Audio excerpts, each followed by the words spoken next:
Shadow Crew podcast. I could never tell what country he was from in that movie. Bloodsport, where he like looks at the camp. Little Irish dude walking around doesn't sound like that's going to go too well. Volume 2, that's the best spaceships of all time. He-Man's powers. It does come with its own castle. And he dies in the first Oh no, sir. He's in the entire film. Sit back, get your popcorn, and enjoy your note-taking on that epic film. Well,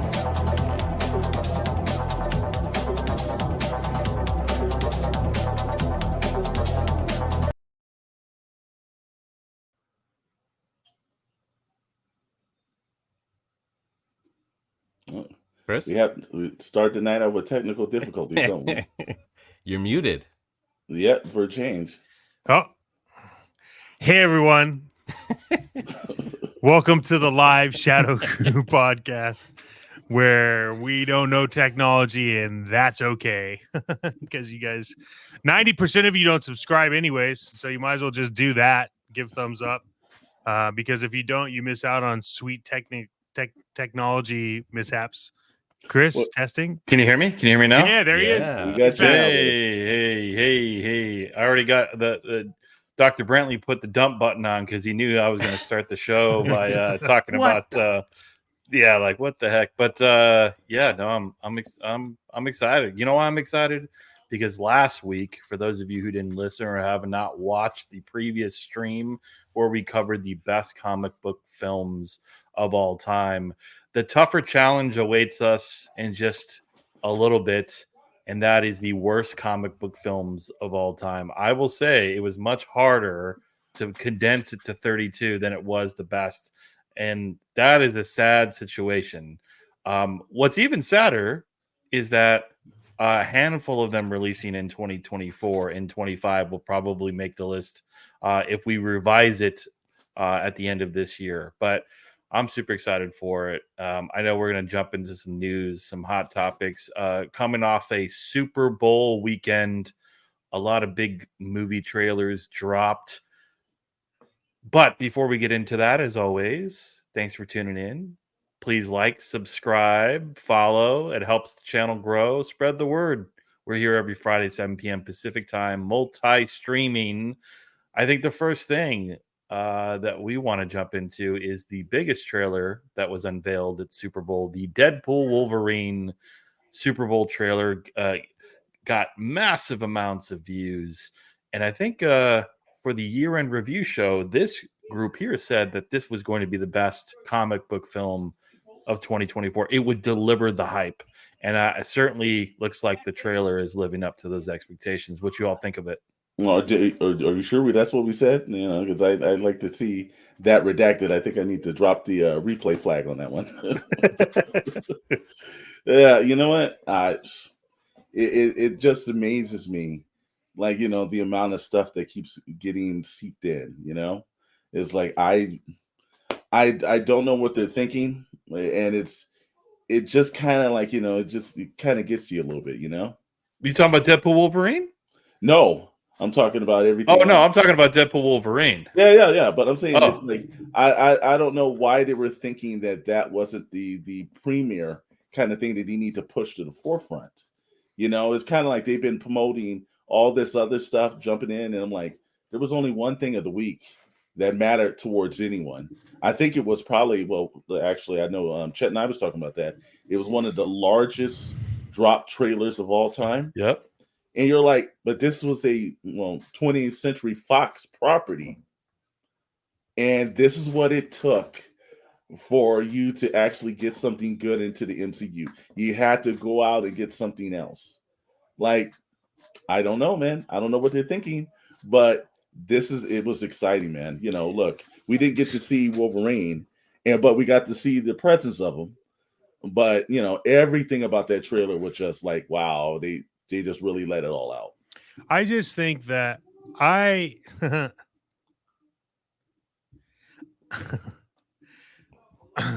trying to keep rated G, okay? So it's hard for me to think You straight. go PG-13. It's okay. You I'll can go- you get your I'll mic go- cut I'll- like Dr. Brantley did to me in the beginning of the show. Just press the button. I'll give my mic. Okay, look. This is if Marvel would just go back to Marvel Studios days and just license their shit out to have people make movies, I truly feel like their time ended with Endgame. And I think it's and if you look at like the Netflix series, whether it's Luke Cage, Daredevil, Iron Fist, Defenders, like whatever it is, like any one of those that wasn't the best, like you could say Defenders, right? Defenders was pretty blah, still was more watchable than any of the shit that Disney has put out over the last like 2 years. And when you look at what you just talked about in terms of like Deadpool, like get it through your skull. Like let people who are passionate about the projects actually make the projects. And we were just talking about this off camera, but they did the same thing with X-Men 97, and we don't know if anyone's going to watch that. The Deadpool trailer is epic. But where's the marketing money for? Why isn't this every 2 ads on YouTube? Or why isn't, you know what I mean? Like I don't get it. And I'm excited for it, but like it's like no one's listening to what anybody wants. And then when we finally get something, they don't want to try to recreate that anywhere. Like, well, dare to say, do you think it's one? I think this has the potential of doing the $1 billion box office. absolutely. I think this is the first time in a long time it has the potential to do. And I'm like, what are they thinking over there? What are they doing? It absolutely does, and it's because like and like, I mean, Hugh Jackman coming back as Wolverine, and it's what people want. He never got a proper send off, like, and this is like, I don't know. Every Deadpool movie was a lead up to I think what this movie is, and I think they need to allow people who are passionate, who have read the comics, who understand the comics, who are into the characters. I think they need to start letting them create that. You know, and I don't think they can do it. No, it was a good trailer, and hiding Wolverine because they're gonna save that to probably like a month before the movie comes out when you start seeing the TV spots, and they'll do like one more trailer, and then that'll be the big hype up, and everyone's gonna be juiced to see it, and it's going to be huge opening, but way over 100 million. Oh, yeah. Possibly 2. It could be like a Avengers Endgame kind of a situation, but it depends on if it's actually good or not, whether it'll make up, the rest. Here's of the thing: I don't think it matters if it's good or not. I think by the time anybody figures out that it's really terrible, it's already made damn its marketing budget and everything else. By the time people are like, "Wow, this is really bad," but it's going to make its money. It's kill themselves. A lot of people go and buy the comic book fans that go and see it opening day, and then they say, "Hey, was that any good?" Because I do like some of them, but the last stuff was terrible. So it's going to be repeat business and getting people that don't normally see those to get to $1 billion. But ask yourself, which one of those, the first two, the first one was fantastic. Second one was good. Maybe it was, but it was still worth your money to get in. This third one, just having Hugh Jackman pop in is, that's a moneymaker. And I'm like, all it took was basically you take a property that you basically have pushed off for months and you put all this other stuff on and all these other films, and you had this sitting the whole time. And again, that's why I started off like, what are they thinking over there? I think this is going to benefit from how Top Gun benefited with like the COVID recovery and the first big box office film. Like that movie was great. I think we all agree. But I don't think it makes the money it does if it didn't happen at that time. Like if it was like stacked with other like good box office films, I think it does business, but not what the talk of the town. I think this is people are done with the comic book genre. It's been we've talked about it, the MCU, the DCU. It's come at the right timing. People are like, what's the savior? And this is it. So it's going to benefit. I think it's going to be good. It was going to make money anyway, but I think it's going to catapult because people are looking for a refresh take of a film that is not cookie cutter, that has no agenda other to be really unapologetic. And you could see in the trailer, in Deadpool-esque form, already hints of like, this ain't your mom and your mama's comic book movie. You right? can tell. That's what people want. You can tell in the trailer that it's still rated R. Yes. And what I think is very under talked about is that Ryan Reynolds and everybody involved in Deadpool understand that Wolverine is bigger than Deadpool. And they know it. And it's because Wolverine is Wolverine, but they know it. And like Dr. Brantley said, like, I would be surprised if they didn't even show him until it came out. But I agree with Dr. Brantley that it will probably be one of the last trailers and you'll see it, but you'll only get like some kind of like silhouette side view, like just like a quick glance at like the suit, whatever it is. But I really appreciate the fact that they honor the fact that like Wolverine is bigger than Deadpool. Yes. And this film is just going to make Wolverine and Hugh Jackman's Wolverine specifically that much bigger, and it's going to make Deadpool that much more in demand for some other cameo or another movie. And if you've read Deadpool, you could go on forever with Deadpool on how many times he's killed like Avengers, he's killed the X-Men, he's killed whatever. I'm excited about it, and look, even if it sucks, I'll go because by the time I know it sucks, I'm already in the theater. Exactly like you said, Mr. Storm was like, I'll be in the theater and be like, oh crap, this is gonna suck, but let's watch it anyways because it's Deadpool. Ryan Reynolds was made for Deadpool. We know he's obviously done some pretty bad movies in the past, but yeah, I think I really hope it's a turning point though for like maybe not the crazy superhero movies, but like the anti-hero movies and like I don't know. This is an R-rated movie, so Wolverine can be Wolverine all the way. Which is why Logan was the only other one they were able to do R. And I think, thank you for pointing that out. Yes. Well, think about this though. What did Hugh Jackman post on his Twitter or X account after the trailer? He said, "Wolverine and asshole, it fixed it for you." That should tell you, like Hugh Jackman going on his public account and putting on it. He's invested in this role too. Yeah. Like, look, if you're playing Wolverine, that's who you want to play Wolverine, right? Like that's why I think like he loved doing Logan, but I think this is more of like a comic book take on Wolverine's character. What I'm interested to see, however, is like how they're going to tie that in. Like you got a sneak peek into like how that's all going to come about, but I'm wondering from a plot wise how the two intersect, and so I think they left that open. They showed that. The time. From so Loki. they could go to get a time when Wolverine was Wolverine in the past. Well, that's what I'm saying, but I'm like that for sure. But I'm like, I just hope it's not fumbled. Because we know the time thing has not been handled well in the Marvel universe. Well, but if they do it on X-Men First Class, though, like if they do it was X-Men First Class, right? Where it was the first time. Where they went through and tried to clean up the timeline, and so if they continue down X-Men First Class timeline cleanup, I think that they could do it pretty well. Yeah, and that's what's got my intrigue too. So I think overall, I think this could be the saving grace. I think it's really exciting. Another trailer that hit was Kingdom of the Planet of the Apes. When I saw that, I turned to some folks that I was watching Super Bowl. I said, the CGI, the VFX is ridiculous. It was already insane. The past movies, it's so good.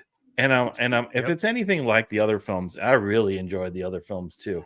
Is what's his name still playing? Is it Caesar's, or is it a whole different? Caesar's dead. So it's a whole different. Yeah, this is like hundreds of years in the future from the last one. That's the thing that made it so great is what's his name? Who the the guy who plays Caesar that's done all Andy the Serkis. Andy Serkis.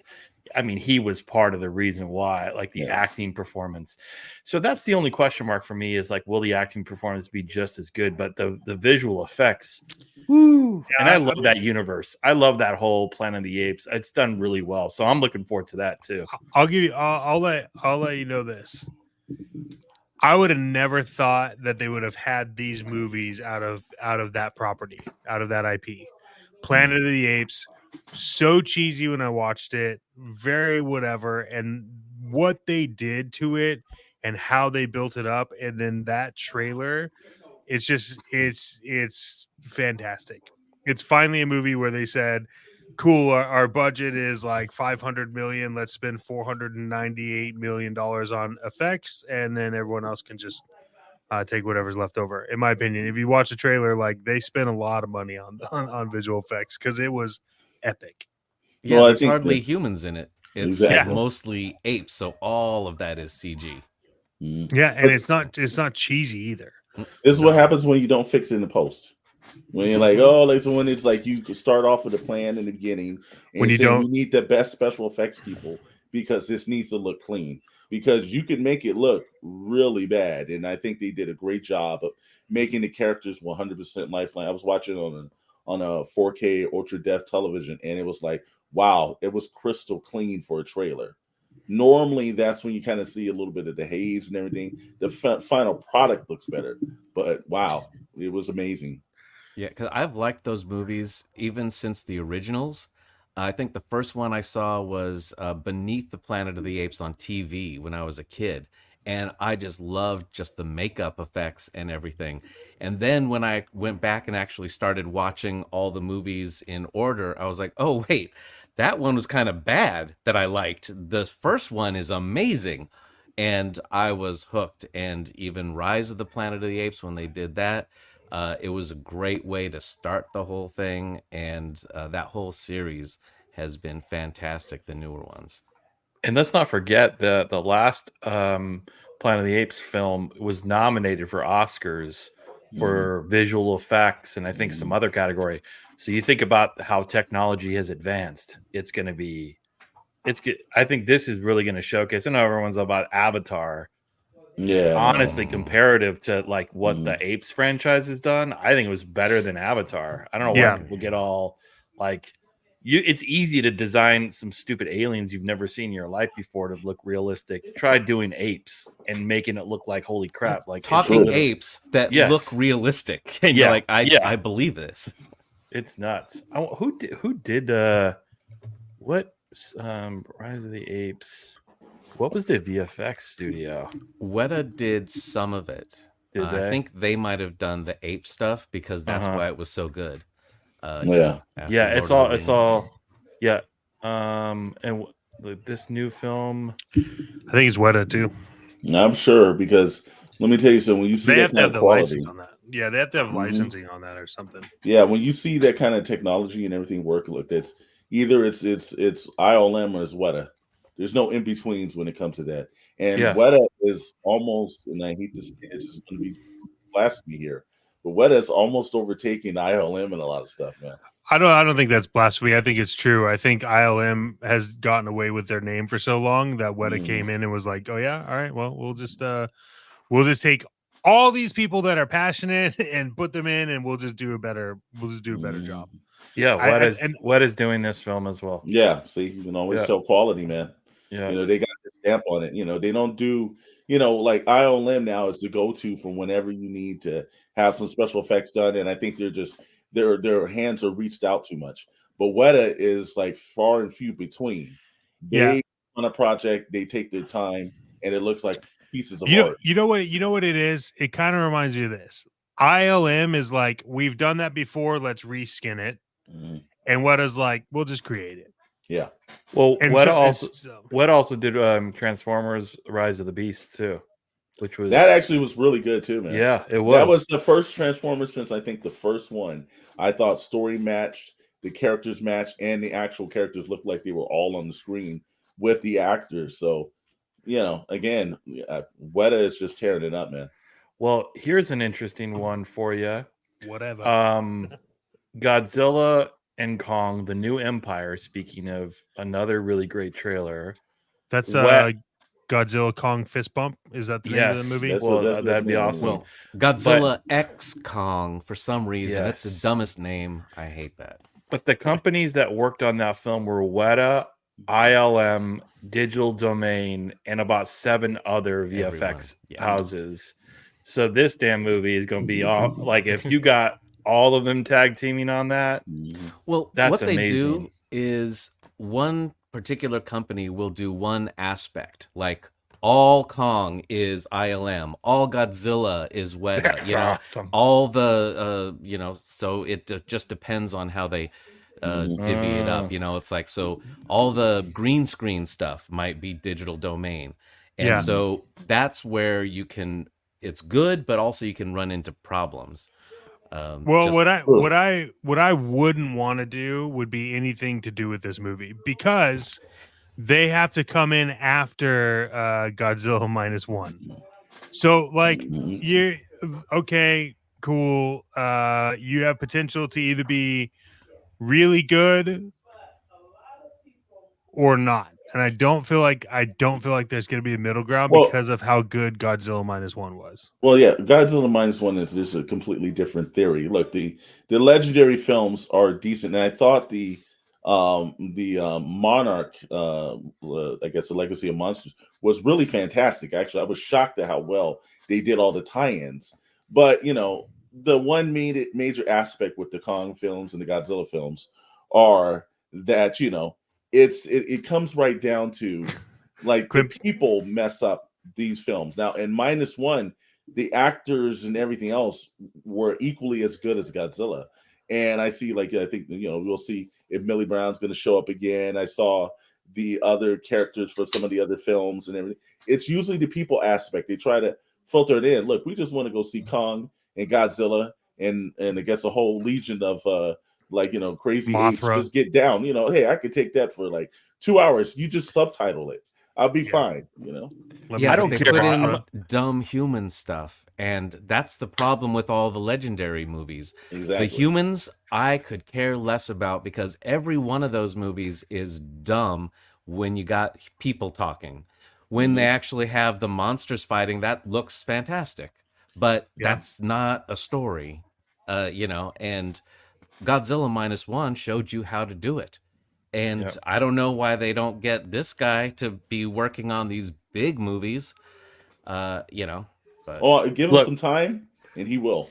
Oh yeah, look, I don't give a shit about the story. I'm gonna be honest with you all. I'm gonna be in the middle of the IMAX theater with a bucket of popcorn and just a smile on my face with Kong and Godzilla kicking some ass. If the story comes along and it's great, amazing. But at the end of the day, the two most epic monsters of all time fighting.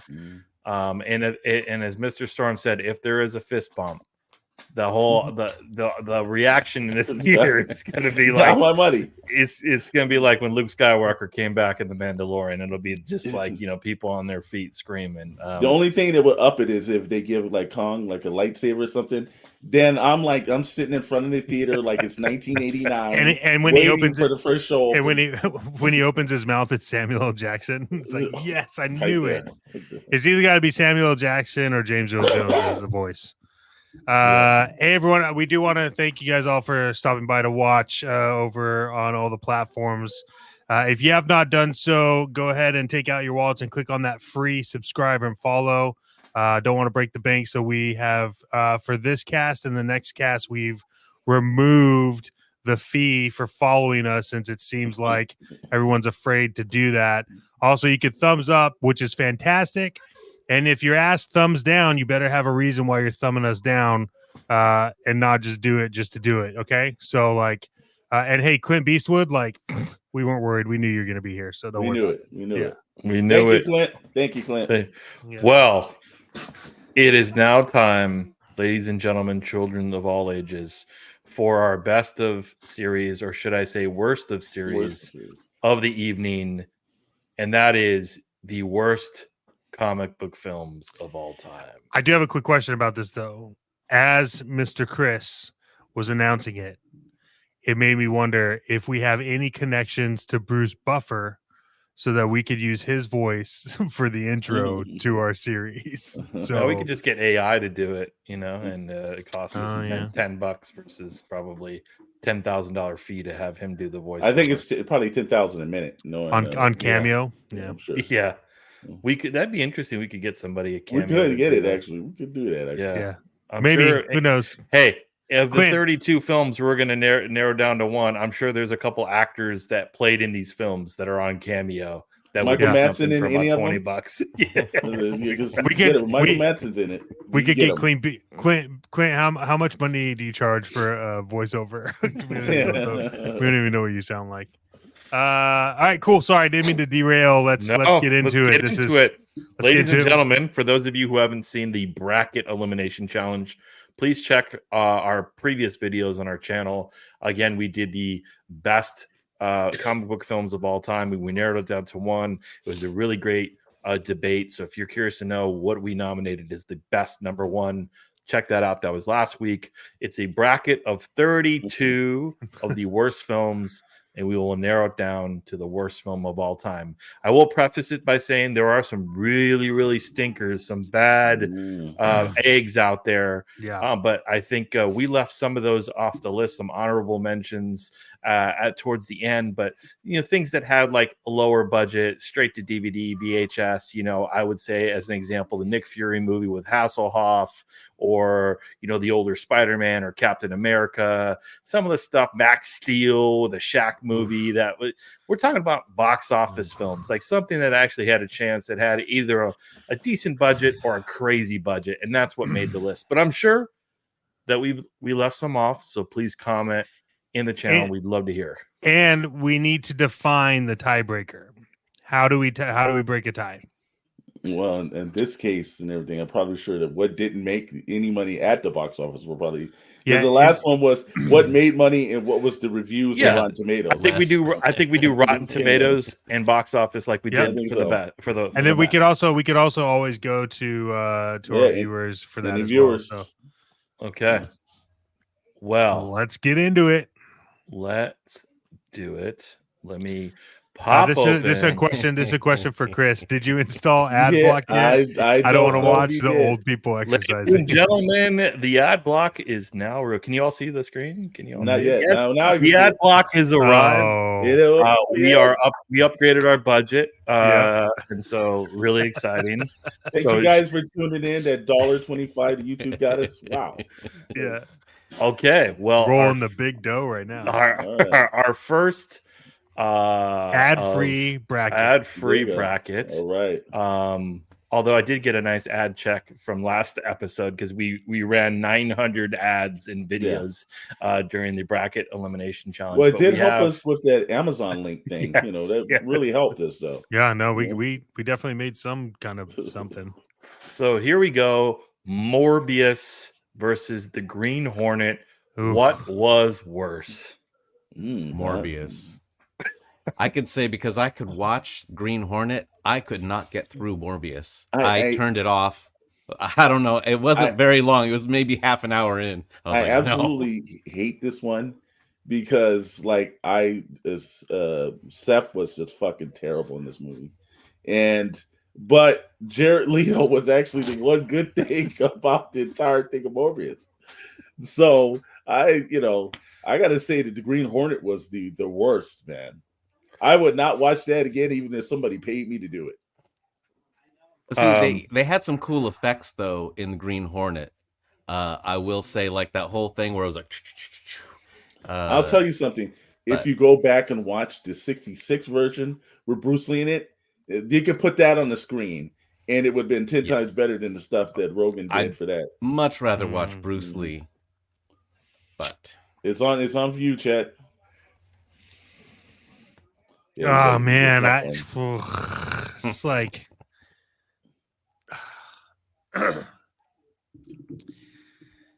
I mean, I'm in a. I don't know. I'm lost here, because like this is a really good one for the first one.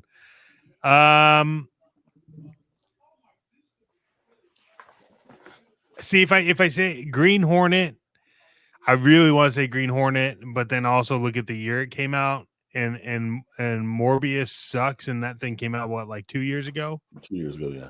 So I don't like Rogan though, so it's gonna be Green Hornet. They're gonna make another Green Hornet movie in the future. We hope so with better They are actors. not gonna make another Morbius film, and that should tell you everything you need to know about these two films. So Morbius is so bad. Yes. That Clint Eastwood said Green Wilder was bad, but Morbius was terrible. Right, well, so I gotta say Morbius. So is this we'll a go. tie? Are we? No, we can. No, it's not a tie. We could go to we go straight to if. No, but I'm saying though, says- did we say Mr. Storm? Did you say Morbius or did you say He Green said Hornet? Green Hornet. I say Green Hornet, man. I thought So Green it's a Hornet was tie. fine. Okay, so but Eastwood breaks the tie, brother. No, he doesn't. Beastwood said Morbius. And also, Morbius made way less money than Green Hornet did. Did it really? I'm pretty sure. I don't know, think that one- Morbius made like more than $10. No, Well, the Green Hornet they also put it got in theater twice, brother. It should have and it didn't work either time. They re-released it and it made $200. Okay, so there the you Green Hornet got 45% Rotten Tomatoes. I won't even check with Morbius, but it's not higher than 45. So Morbius moves on. Okay. The next is Dark Phoenix versus Venom. Oh, this is gonna be Dark Phoenix. Dark Phoenix is one of the worst films I've ever seen. And I hated Venom so much. I walked out of Dark Phoenix in the. I remember there was a reviewer that said that, like I think Jennifer Lawrence looked like uninterested acting in that movie, and I was like, "Yep, they hit nail on." Yeah, it's definitely Dark Phoenix. I'll be honest with you, that's the first time her and I had something in common because I was very uninterested in the performance too. So this movie was so horrendously bad, and it was so bad because look at the cast. Yeah. And to turn around a dud like that and Venom was by the guy who wrote all the other ones. Well, that's why it was bad, because we all know Simon has a record. He has a very bad record because Simon's the guy that messed up the X-Men in the first place. He cleaned up the X-Men and then wrecked it again. Yeah. Venom at least has some, like, the CGI wasn't bad. Like I can't watch it again, but at least I sat through it. So that's how I gauge it. I walked out on Dark Phoenix. I sat through Venom. So it's got to be Dark Phoenix. I think it's Dark Phoenix. Mr. Maddox. Yeah, I mean, look, it's Dark Phoenix, but I really like a really close friend of mine. Her and I would like read Dark Phoenix together. Like it was her thing. Like we reconnected. I took her to go see Dark Phoenix, and we both walked out and we were like, what happened? Dark Phoenix was so bad. It's bad. Especially after it had, like, I think it became right after I think we had Apocalypse, and we were like, okay, obviously this last one they can't make it that bad, and then they did, and it was like, well, all right. Yeah, Dark Phoenix takes the cake. League of Extraordinary Gentlemen versus Stallone's Judge Dredd. These are getting to be easy, brother. Let's be honest. Look, the greatest disappointment I have ever had sitting in the theater was when we had two League of Extraordinary Gentlemen. I'm sitting in there, and there was some young individual who was about 18 or 19, and he literally turns around and he said, who the hell is Tom Sawyer? And I was like, my God, the school system in America is failing us. And two is, like I said, everything about that movie, from reading Alan Moore's books, it just crushed. You left out of the theater crushed. That was the one time where you were like crushed. Like, wasn't this Sean Connery's last film, by the way? Didn't he retire after this? Sean Connery, and it destroyed. He's like, I'm done with Hollywood. This one, Stephen Norrington, the director of Blade. This movie destroyed him because it was terrible, brother. Terrible. Yeah, Judge Dredd was bad, but this one was. You can't tell Judge Dredd from Demolition Man, basically, other than Rob Snyder. Those are about the only two things. But the problem I had with Judge Dredd, the Stallone version too, which makes sense, but it was like in the first 2 minutes of the movie, the helmet comes off. I was like, come on. But the one thing I will give Judge Dredd credit on is that while that movie was bad for Stallone, it wasn't so bad. He said, "Well, we can't fix this." League of Extraordinary Gentlemen, even Alan Moore was like, "I don't want to do these books anymore. Yeah. I'm done." Yeah. It just crushed him. So yeah. League of Now, let Extraordinary me Gentlemen. just real quick. I will say my company worked on the trailer or the teaser for Judge Dredd, and one of the things that they did was they got a special shoot of him going, "I am the law," and they had to do it so many times that it was ridiculous. Like the person directing was like, "Can you do it one more time? Just I am the law. I am the law." And the best take is what you got. Oh my goodness. But League, that was a horrible theater going experience after reading the first two, series. And it's like, oh, we just decided not to do any of that. Yeah. Also, let it be known that Dr. Brentley's former company that he worked for, if you've ever seen the crappiest trailers in all of Hollywood that got you to go to the theater to go see it, it's due to that company. We won't mention that company ever by name, but like every one of them, it's got one of They the suckered worst. us. They've got one of the suckered worst us. clickbait like trailers Yep. that ever got me in the theater, and I was like, "Wow!" They showed the movie in all of it, but that's some context to Dr. Brentley's former company. Okay. Next He did have a up, cooler car, brother. I will give you that. Yeah. Spawn versus Elektra. Now, while I'm not the greatest first Spawn fan, because I thought it was like the opening to the original Spawn was like another. Are these a freaking Okay, here we joke? go. I thought it was like the opening to Teenage Mutant Ninja Turtles, and then I saw Michael J. White, and I was like, "Oh, wait a minute, this is Spawn." I was like, "Oh God," but Elektra was literally the film that I sat there and I thought, "How did this?" After you had Daredevil with Ben Affleck, how did this get made? They were just a shocker. So yeah, no, it's Elektra for me, man. Daredevil Even though was bad. Spawn's terrible. Elektra was worse. And Spawn was not good. Also, No. when you have your big ending battle in a living room, something's not right. Yeah. You mean what did do it? Yeah. Who did the CGI? Wait, who did the CGI for? I don't think it was technically. I think that was, I think it was some dude. No, it was not a big company. No, I saw it. It was on the bottom of the screen. It said HB Hanna-Barbera. Oh, okay. All right, yeah. Oh boy. Yeah. And he wants another movie. Just to know. He's I want to be in control of this one. Oh, yeah, but Spawn's not going to show up until the end. Exactly. Yeah, it's Elektra by far. The Spawn was yeah. bad, Yeah. but this Elektra just it's nothing memorable. Even with like Terrence Stamp in it, I mean, they had great actors, but again, screwed it all up. Like Spawn though, when we come later on, that movie leaving the theater, it did tear my soul out of it too. I thought the Meliboja had that too. Yeah, Chet, do you agree, Elektra? Oh yeah, that's why I laughed when this came up. I was like, "Is this a joke?" Okay. Jonah Hex versus The Punisher, the Thomas Jane version made in 2004. Yeah, because it can't be the Dolph Lundgren one, because the Dolph Lundgren one's just like damn near Oscar worthy compared to the one that Thomas Jane did. And also a little context, because Mr. Chris and Dr. Brentley remember this. Well, actually, we were at San Diego Comic-Con and we were at Joe Crabshack, and we were ripping this movie like it was no tomorrow. And why did Thomas Jane hear us? Because he was sitting right there. I was like, oh my God, this Thomas Jane. And then there's another story about him walking the halls later on when he was drunk. And I understood why he was so pissed off, because we had totally annihilated this movie in front of him. And I was like, oh my he made a bad film. You know, I didn't think about that. It might have been why he turned around, that's as he why recognized us. No, that's why he was mad, man, because we were totally trashing. And I happened to turn around. I said, oh my God, the guy sitting right next to us is Thomas Jane. God help us. So it was a terrible movie, but Jonah Hex was much worse. And it has Josh Brolin. This man was Thanos. Dude, Thanos. I'm gonna be honest with you. I'm going with Jonah Hex because I forgot it existed. Yeah, so did everyone who watched it. Oh, yeah. What year did that come out? 2000s something. Yeah.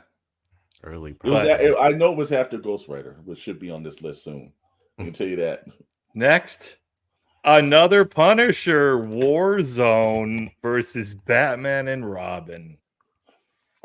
Ooh, That Punisher was better than Thomas Jane's. Yeah. Still kind of Ray unwatchable. Stevenson. But Batman and Robin, like, I didn't think you could do better than Batman Forever, and I was wrong. Was Batman and Robin? Is that the one with the bat suit had nipples? That's right. Yeah. No. And also, I remember we were sitting in the theater, That's and I know that's the Dr. thing you Brittley- remember most from it. I remember. Oh, that's the Batman nipple movie. Well, who puts nipples on a freaking bat suit? Nobody. I remember That's so pointless. Sitting in theater with Batman and Robin, and then he had Alicia Silverstone, who got the worst roasting of anyone that's ever walked in film. And she walked on screen, and there's some guy in the theater that squealed like a pig. And we were like, oh my God. I was like, that just summed up the entire movie right there. Bro. I remember this one being bigger than it should have been, just because, like, at the time, Chris O'Donnell was like a heartthrob or whatever the hell it was back then. And like, but then you go and it's like, I was so heavily into Batman comics that when they said Arnold Schwarzenegger was Mr. Freeze, I was like, I'm sorry, what? Like, yeah, everybody said it should have been Patrick Stewart. Yeah, it should have been a skinny dude with a monocle, not a whatever. In fact, Batman and Robin was so bad it killed Alfred the actor. That was it. He died shortly after. And Chris O'Donnell never did another movie afterwards. Well, look at the poster too. It's a Batman movie, and who's on top? And whose name's on top? Yeah, the guy who got the most money. Yeah, but it's like, this is a Batman movie, but you couldn't tell. Like, Arnold negotiated. It was so bad they couldn't even put Bane in the actual on the cover. They couldn't even put him on. It was like, this movie just. So Batman and Robin, clearly. Oh, right? yeah. Like, look, the only one where Batman got top billing is Batman Returns. Because Nicholson was the top, Jim Carrey was the top of Forever. So, yeah, Batman and Robin is the absolute worst. Yeah. Green Lantern versus X-Men Origins. They're both equally bad, but I gotta say that Ryan Reynolds just, like, for forever, I could never get that. Like, I was a big lover of the Green Lantern Corps, and he just destroyed I sold all the comics. I no longer wanted the figures. I took them off the shelf. I said, this man destroyed my whole Green Lantern Corps. I can't even do the Green Lantern mantra anymore without seeing him. So no, it's definitely Green Lantern for me. I would say Green Lantern, but then I don't think they've ever ruined an X-Men character like Gambit in this film. It was disastrous. This was Wolverine in this movie. It was so bad. Like, anybody know what happened to this actor? This is a tough one for me because they were. Oh, you talking about Tyler Hitchman?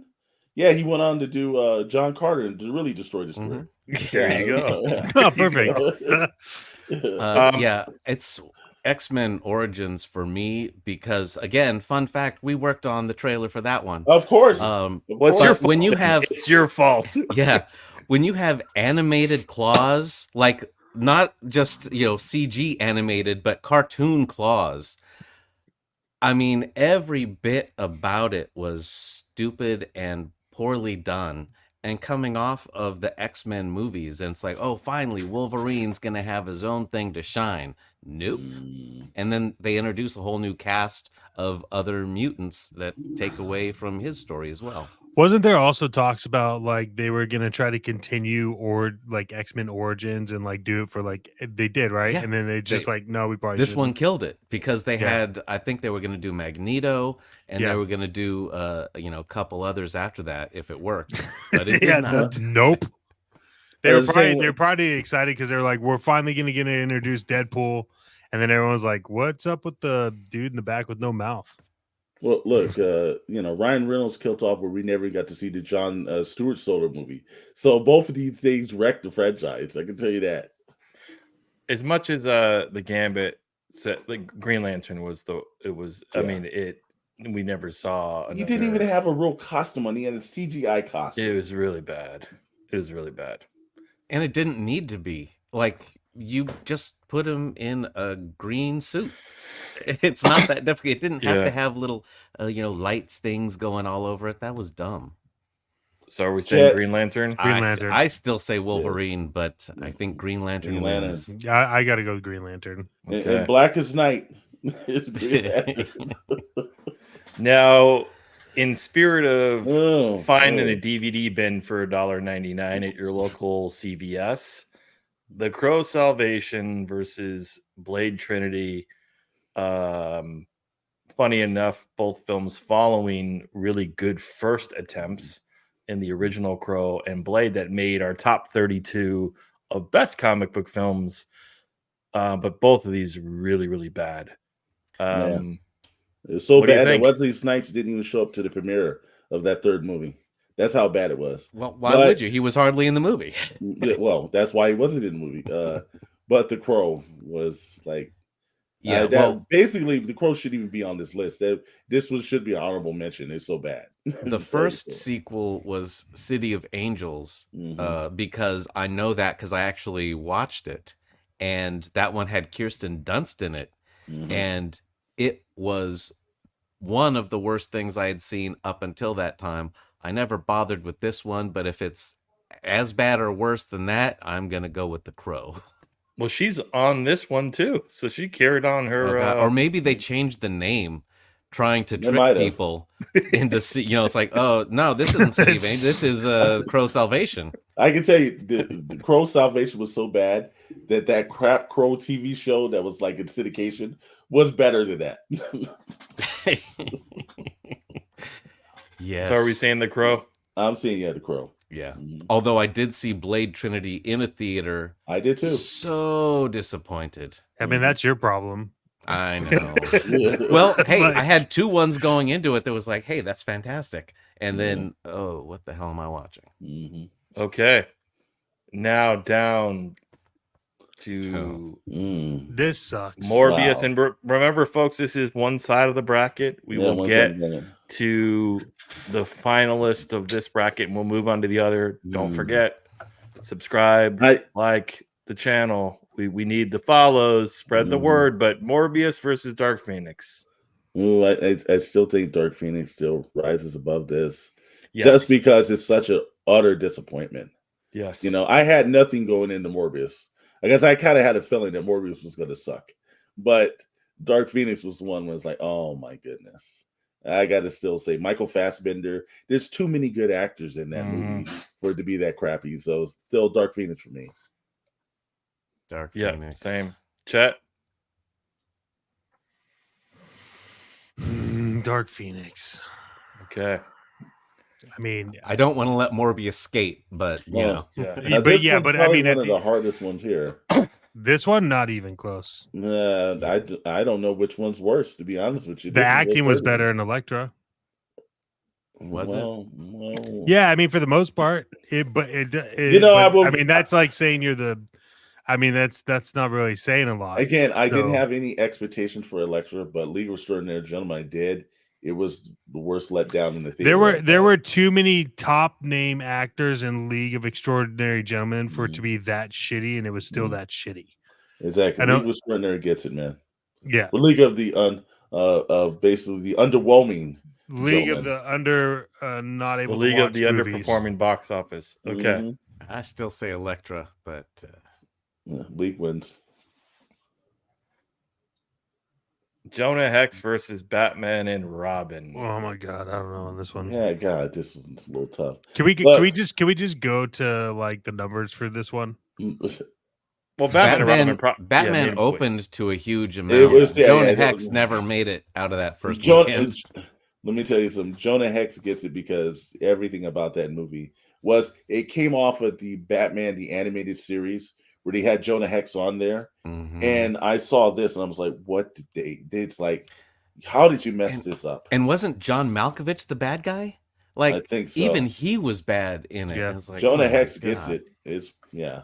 Well, we took into box office consideration, but let's Jonah Hex what... probably got I'm surprised if it made over $100 million. No, I think it might have made only 20, if that. Well, Jonah Hex gets 12% Rotten Tomatoes, and Batman and Robin gets 11% Rotten Boy. Tomatoes. Oh my god. Boy, that's So it is lower. Mm. I'm gonna check. I'm gonna check box office for Jonah Hex. I made $11 million. Told you. So I think Batman Jonah and Robin, Hex- I think, opened to $100 million weekend or Yeah. close to it, What and then year- it just died. What year was Jonah Hex? Do we go over that? Jonah Hex was. Hold on one second. Was that like the year that like just no one was having kids? No one. 2010. Yeah, so no one knew what theaters were, or was it just it's just that bad of a movie? It's that bad of a movie, man. Batman and Robin box office made 238 million. Mm. And it made it was considered a box office disappointment, but obviously, Well, it was. compared to 11 million, Yeah, I gotta say Jonah Hex. Jonah wins. Yeah. Or loses, technically, how you Yeah. look at it. Green Lantern versus The Crow. Now, Crow. while I don't like the Ryan Reynolds film, The Crow was a piece of crap. The Crow Salvation, Rotten Tomatoes. What's the matter with toe thumbs? Salvation, 18% Rotten God. Tomatoes. And Green Lantern, 25%. Yeah, So, that's what it said. Yeah, The Crow. The Crow. There's no salvation in that. Okay, Dark Phoenix versus the League. Dark. No. Dark Yeah, Phoenix for Dark me. Phoenix, yeah. Jonah Hex versus the Crow. I think Jonah Hex takes this one Yeah, because you got to compare the budget associated with it. Well, that's true. The Crow, they probably spent like $18 on. I don't know if it was that much. Jonah Hex budget was 47 million and it made 11 million. Somebody lost their job. Oh, I know that. I know that. Somebody on Monday morning had the security and the box in his hand. So stupid. Okay. So the loser of the first bracket, will it be Dark Phoenix or Jonah Hex? Just to put things in perspective, Dark Phoenix had a budget of $200 million God. and it grossed worldwide $250. Well, Technically came out on top. yeah, well, that's not also that marketing campaign that they ran through it. But also, yeah, just spending that much money and coming out with complete crap. While again, it's like I still think it's Dark Phoenix, man. Yeah, 250, Yeah. 200. You spent that much money, quality actors, an X-Men franchise, and you turned around this piece of garbage. Yeah. Dark Phoenix is the winner. Yeah. Yeah. All right, we're moving on to the other side of the bracket, ladies and gentlemen. Who will compete against Dark Phoenix? And here we are, Eternals versus Supergirl. Look, Dude. while I didn't like Supergirls, but Eternals was like the thing that almost made me give up my Disney Plus membership. It's got to be Eternals, man. That movie, first of all, was the least known property of all the Marvel films. And they said, hey, let's put this out to the point. It was like, I think only Neil Gaiman did a limited series. And I was like, who are these characters? But it's the Eternals was just such an absolute disappointment from a writer-director that made a movie about a woman crapping in a bucket in a van and won an Oscar for it. And she got ran out of Hollywood with Eternals. That's how bad that was. So here's the stats on Eternals. It's one of the biggest failures of the 30 films in the MCU.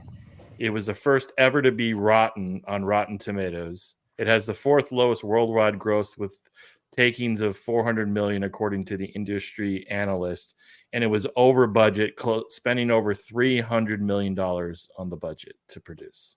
Well, you forgot that part in the review that said it wasn't even rotten, it was compost. Yeah.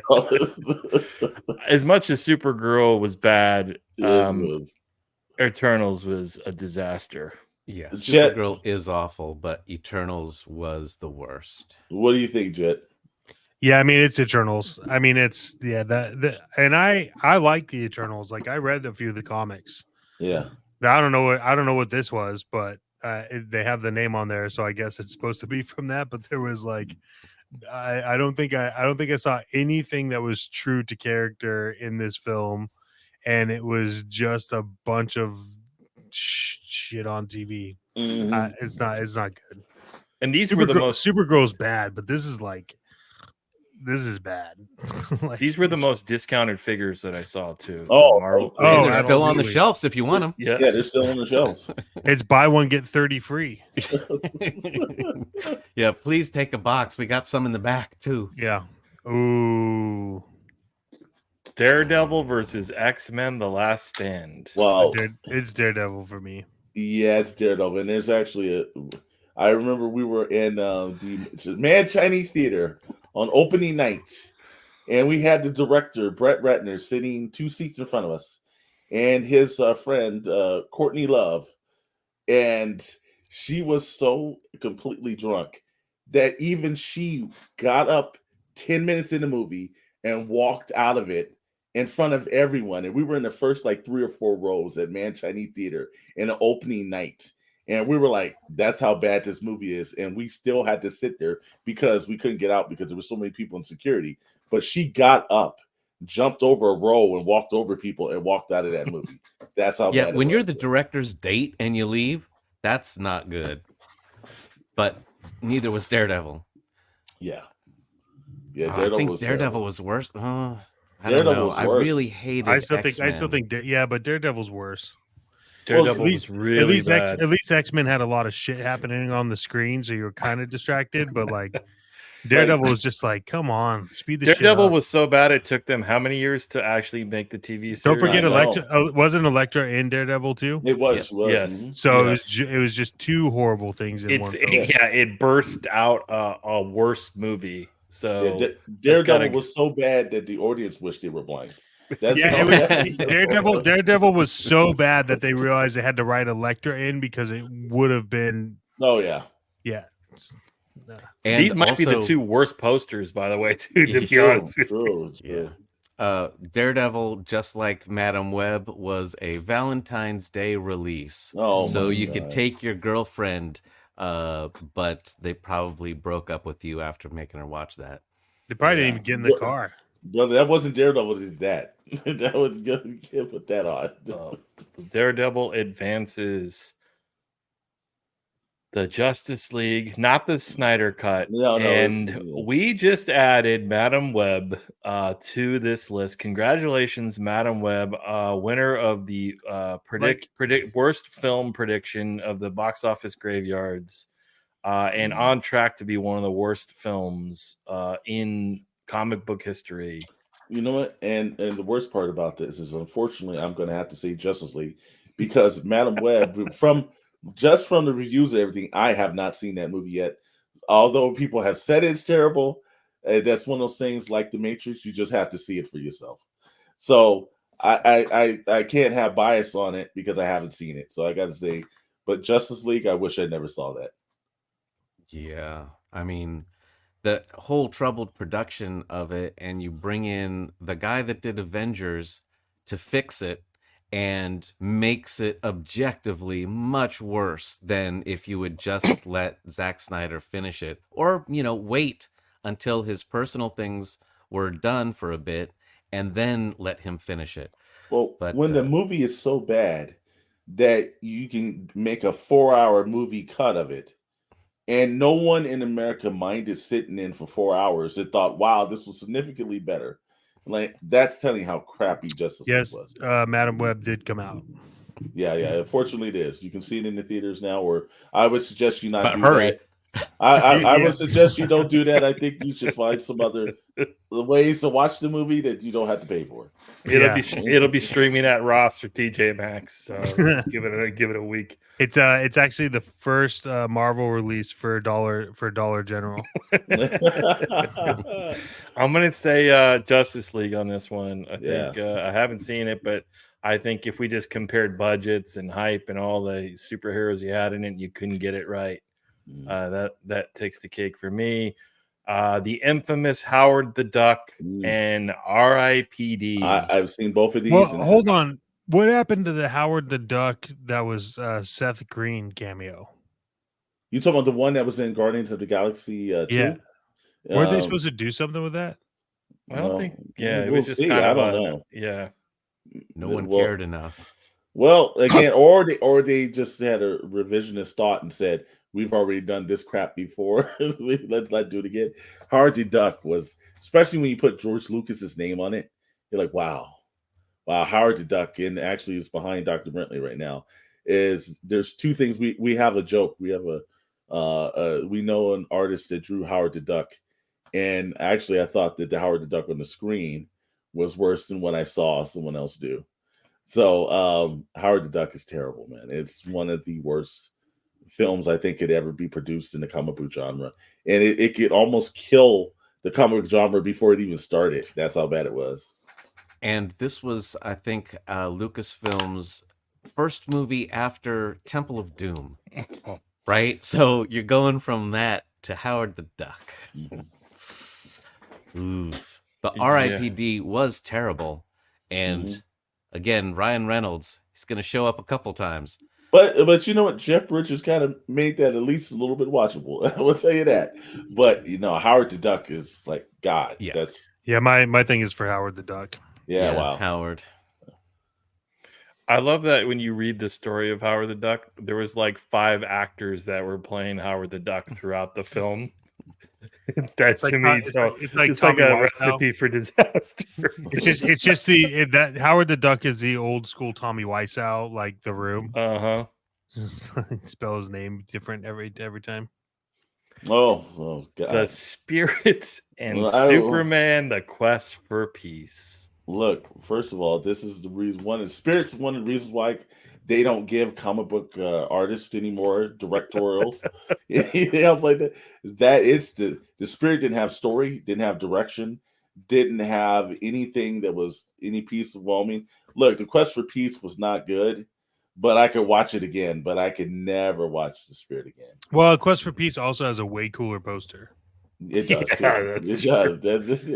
That gives me 2 points on that too. But it's The Spirit, man. Wow. Yeah. The Spirit was god awful. Again, you've got Samuel Jackson as the bad guy, and he was. This might be one of the worst things that he ever did. His portrayal, and it was just dumb all around. And they were trying to go for that Sin City kind of look, and it didn't work this time.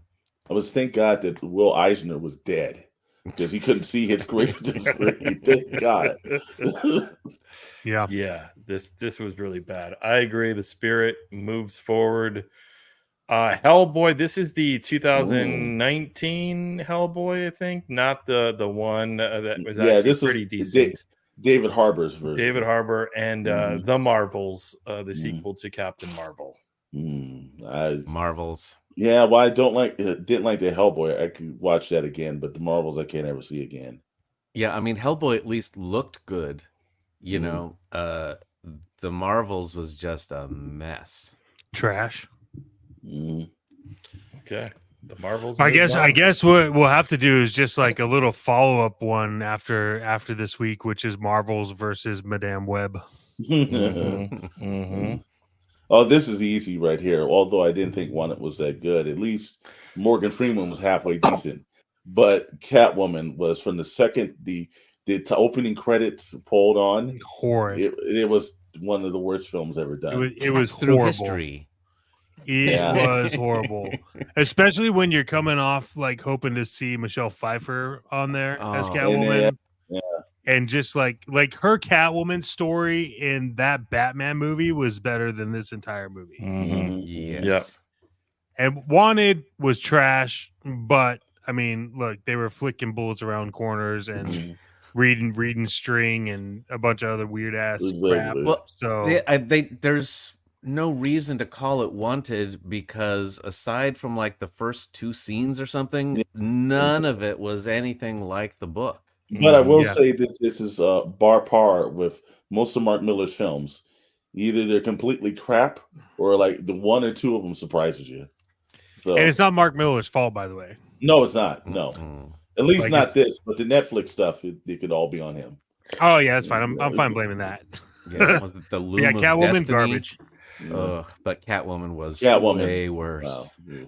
Ryan Ryan Reynolds gets a mention because he was in 3 of these films that are in the bottom 32.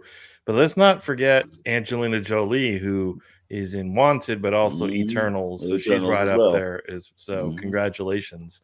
But Catwoman advances. You could have put Ghost Rider or Ghost Rider Spirit of Vengeance. This is the worst of the two, and then Batman Forever. So I think it's only worse of two because they had Idris Elba in this movie, and it's like you couldn't get a good like this was the spirit. And I think we saw Dr. Brandon, I'm correct.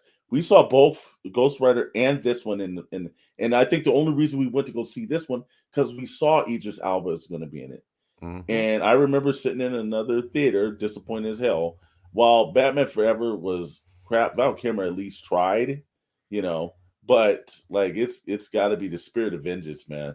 Well, Spirit of Vengeance, if I'm not mistaken, like the reason was the first Ghost Rider was PG-13, and this one was rated R, and we're like, oh, okay, well, they're going to be able to do some stuff. And what they did was they turned a like wrecking ball into the Spirit of Vengeance and turned it on fire at the end. It was just like, what the hell is this? Ghost Rider. As much as I hate Batman Forever. Look, even though there's nipples involved, Ghost Rider takes it. No, we never wanted to see a bike turn on fire ever again after that. This, for me, this is Eternals. Like I'll watch I'll watch Daredevil over Eternals. Eternals is that guy looks like Biggie Langston, by the way, in Eternals. Howard the Duck still kind of. I gotta be honest with you. Oh, this is Howard the Duck. Yeah, Howard the Duck. Dr. Brantley. I'm not sold, but Well, I think Howard the Duck probably. Oof. Oh, God. Okay, I would say flip a coin. Hold on. Tomorrow night, no alcohol, no other enhancements to your day to get you through the film.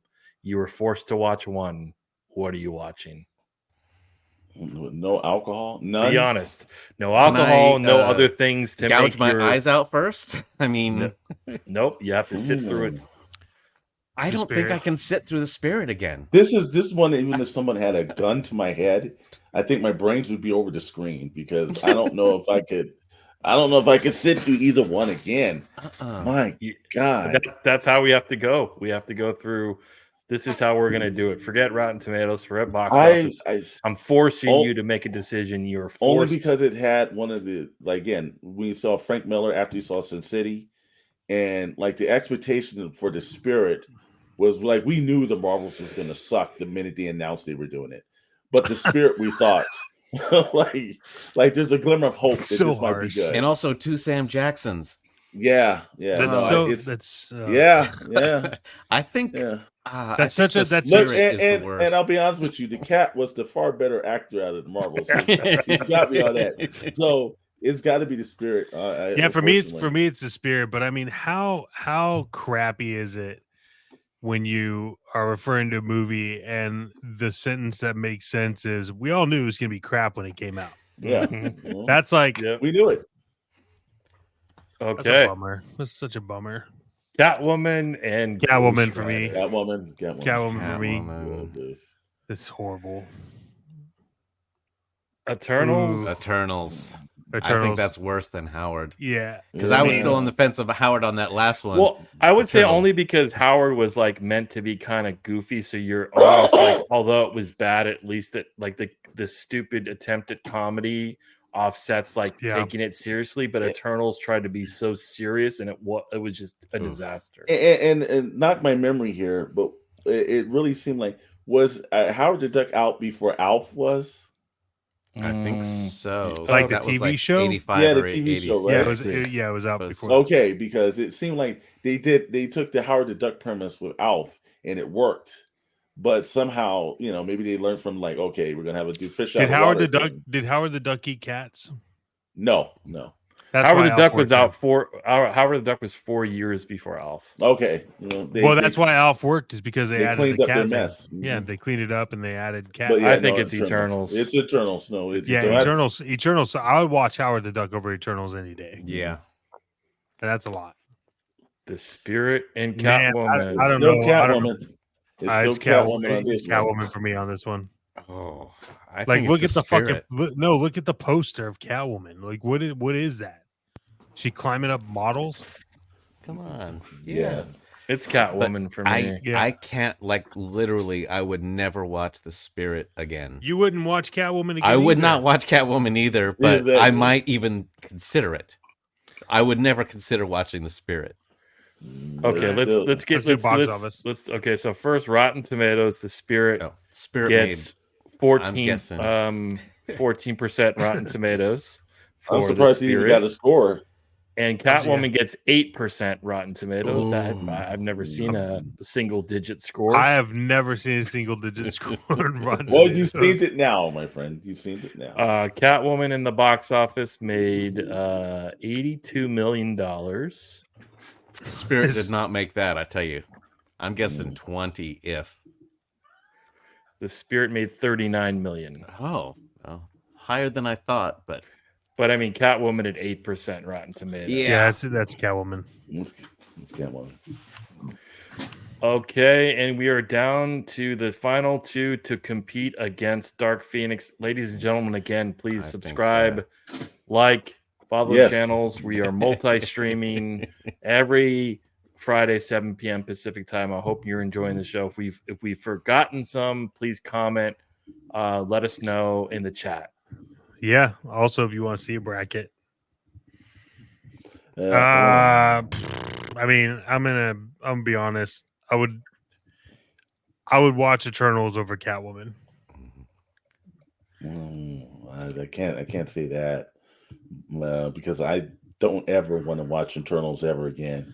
I don't want to watch any of these ever again. Okay, but we have to Yeah. come up with an educated decision here. Catwoman is so like Catwoman. the only is thing that complete Eternals has garbage. is like some of the VFX is all right, but like the Catwoman is just it's nothing. It's so bad. There was no substance to Catwoman. They didn't get the story right. It was horrid acting. True. Like, I mean, it was like, I mean, even the poster they can't get right. How big is she's like Godzilla on this poster compared to this freaking like building? I will give him credit on that one. Yes, it's a Well, Catwoman for me. And the No. Eternals poster is okay. Well, we got 10 people that are the stars. Well, let's just put them standing. Oh, how about standing on top of each other? They'll fit that better. Yeah. Just cut the legs off the top people. That's fine. Yeah, it's Catwoman for me. Catwoman. I see. I'm gonna say Eternals, but obviously Catwoman wins. And now the feud. It's like Kong and Godzilla, Dark Phoenix versus Catwoman. And I know that Catwoman had the 8%, and I know it's considered one of the worst films. But I think Dark Phoenix, in my opinion, because of the budget, the stars, the expectations. Yeah, Dark Phoenix for me on this one.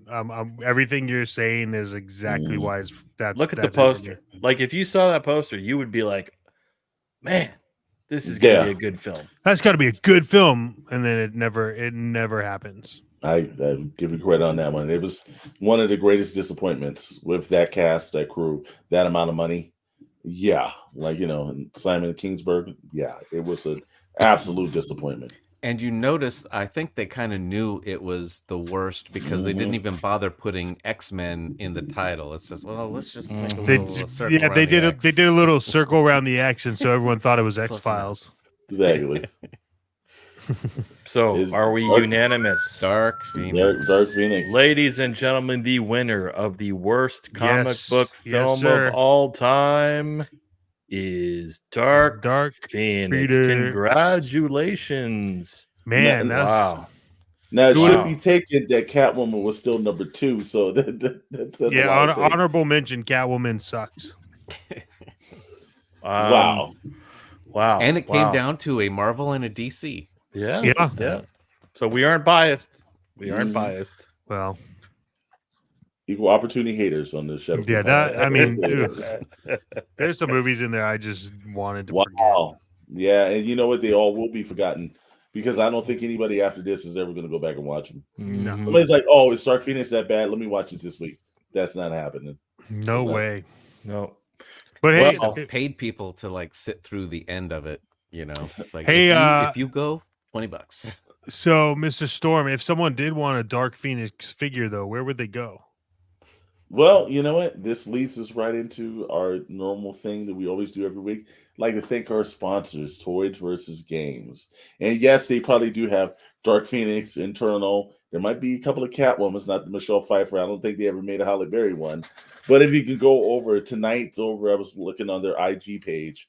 They actually they had a sale that was going on today where they were, I believe it was at 30 or 40% off, and they had some characters, everything. Street side sale. So they kind of do these things every now and then and try to get the fans and the community involved.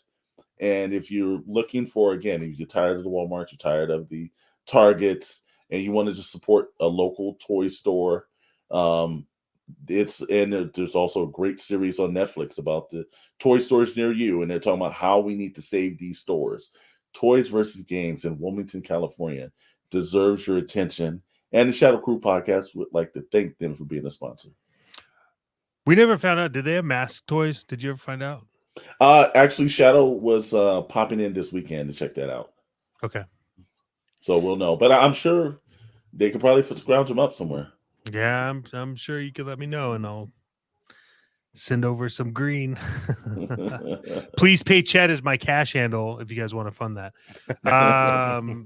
Yeah, I mean, thanks everybody for stopping by on all the streaming platforms. Much appreciated. Do not forget that for the month of February and March, we have made the subscriptions free. So you just had to click subscribe. Thumbs up are free as well. Thumbs down will cost you, but that's neither here nor there. So if you guys want to be cool and be with the rad kids, you'll subscribe, you know. And if you don't, that's not our problem. So yeah, let's run some channel updates.